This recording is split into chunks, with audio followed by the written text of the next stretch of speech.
Nah, teman-teman, jika teknisi memponis AC teman-teman itu kurang freon atau freon kosong ya, gimana langkah-langkah prosedur penanganannya? Nah, ini langkah-langkah penanganan jika teknisi memponis AC teman-teman freon kosong atau freon kurang ya. Jadi langkah-langkahnya begini teman-teman. Teknisinya satu, teknisinya cari dulu bocornya ya. Dia akan pump down dulu. Sorry, gue geser lagi kameranya.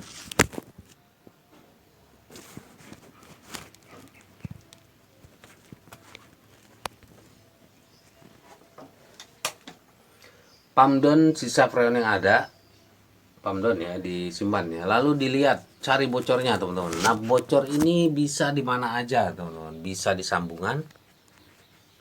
Jadi bisa di sekitar baut-baut ini ya, sekitar baut ini. Bisa di seluruh pipa ini, pipa instalasi ini. Bisa di sini sambungan baut nempel ini, bisa di pipa ini, pokoknya seluruh instalasi pipa yang dilewati oleh freon ya teman-teman. Bisa di epap ini, seluruh epap ini, bisa di uben yang di ujung-ujung epap ini, bisa juga di sini ya teman-teman. Nah, kebocoran itu bisa di mana aja, di kompresor, bahkan di badan kompresor pun bisa ya. Di badan kompresor ini juga bisa sebabkan bocor, bisa bocor. Di sini las-lasan ini, lalu epap kondenser di sepanjang kondenser ini, uben-uben kondenser ini juga bisa, kapiler juga bisa bocor. Jadi ini kan semua yang dilewati oleh freon ya, ini juga dilewati freon. Nah, ini juga semua bisa ya, bisa bocor. Nah, bocor bisa di mana aja teman-teman. Nah, teknisinya harus cari bocornya dulu ya. Cari bocornya, lalu sampai ketemu ya, harus sampai ketemu. Karena freon itu tidak akan habis, tidak akan berkurang jika tidak ada kebocoran ya.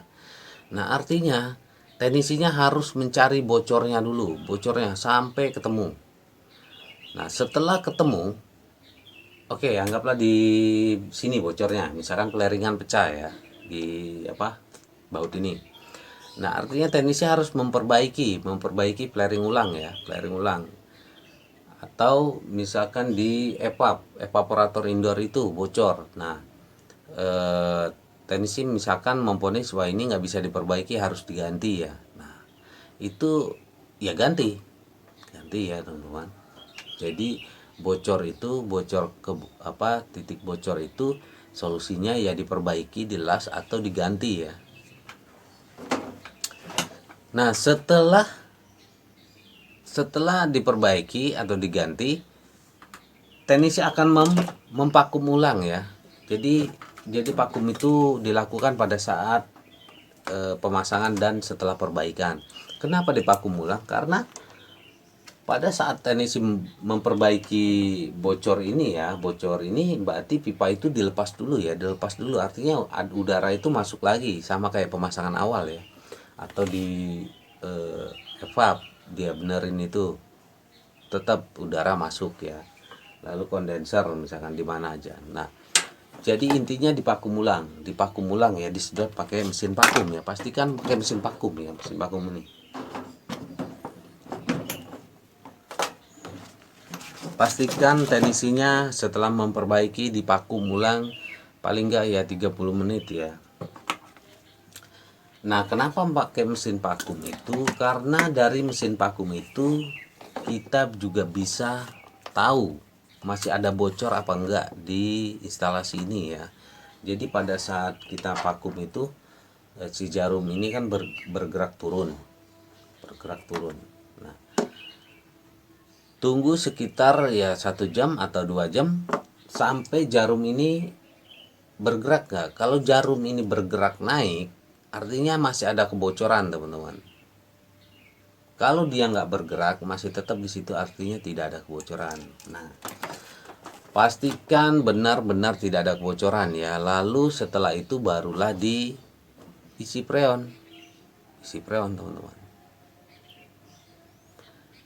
Itu langkah-langkahnya. Jadi kalau misalkan AC teman-teman diponis oleh teknisi kurang freon atau freon kosong, langkahnya teknisinya harus cari dan perbaiki titik bocornya ya.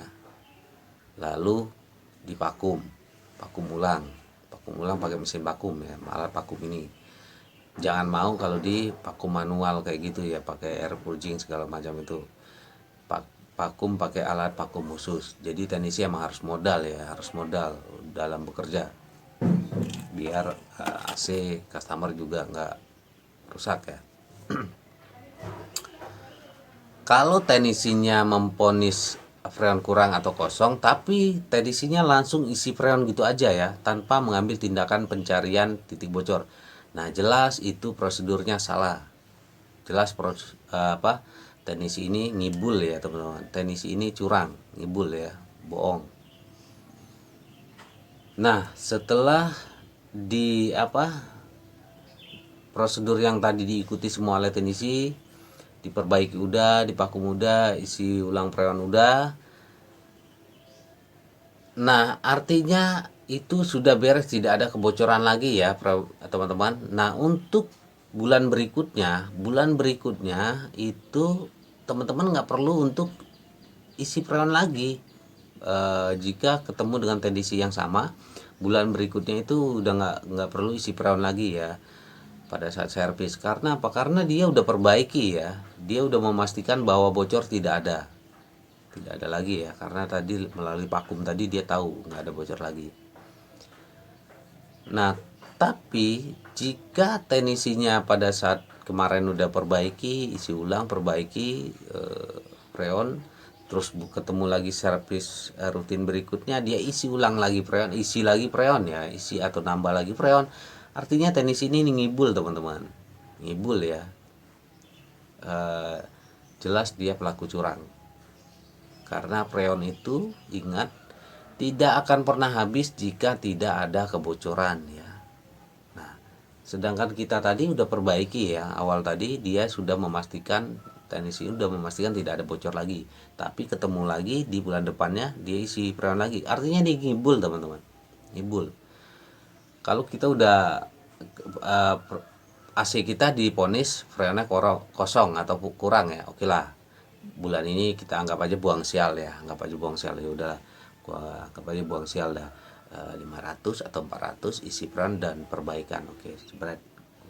Nah, bulan berikutnya harusnya hanya cuci ya teman-teman, cuci, misalkan itu 75 atau 100.000 atau 50.000 hanya cuci, yang perlu teman-teman keluarin ya, plus tip mungkin. Tapi kalau teknisinya minta freon lagi, isi freon lagi ya, itu bohong teman-teman, bohong ya. Kalau teman-teman tinggal di apartemen, teman-teman lempar aja dari atas apartemen isinya. Dia jelas bohong ya teman. Itu prosedur langkah-langkah penanganannya ya. Jadi hanya sekali isi freon, kalau jika diponis freon kurang atau kosong, hanya sekali isinya, bulan berikutnya udah nggak lagi. Jadi untuk teman-teman customer, jangan mau dibohongi. Jika setiap cuci isi freon itu dapat dipastikan ngibul ya, isinya ngibul. Karena banyak sekali keluhan dari teman-teman kita di komentar, bang kok gue setiap cuci selalu isi freon bang, itu gimana ya, apa emang benar freon itu bisa habis?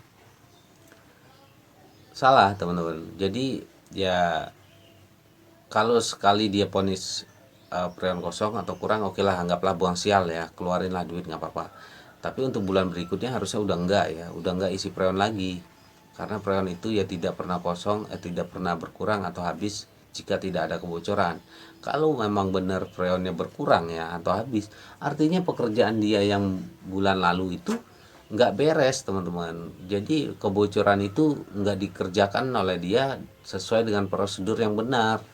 Jadi dia nggak memastikan bahwa freon itu benar-benar sudah tidak ada freon, dia tidak ada bocor lagi maksudnya ya. dia nggak memastikan bahwa AC itu benar-benar tidak ada kebocoran lagi ya, kalau misalkan bulan berikutnya berkurang lagi. Oke, gitu ya teman-teman, langkah-langkah penanganan jika teknisi memvonis freon kosong atau kurang ya. Jadi jangan sampai teman-teman customer di luar sana ketipu, setiap cuci isi freon, setiap cuci isi freon. Itu bohong ya, ngibul itu jelas teknisinya. Oke, terima kasih ya teman-teman.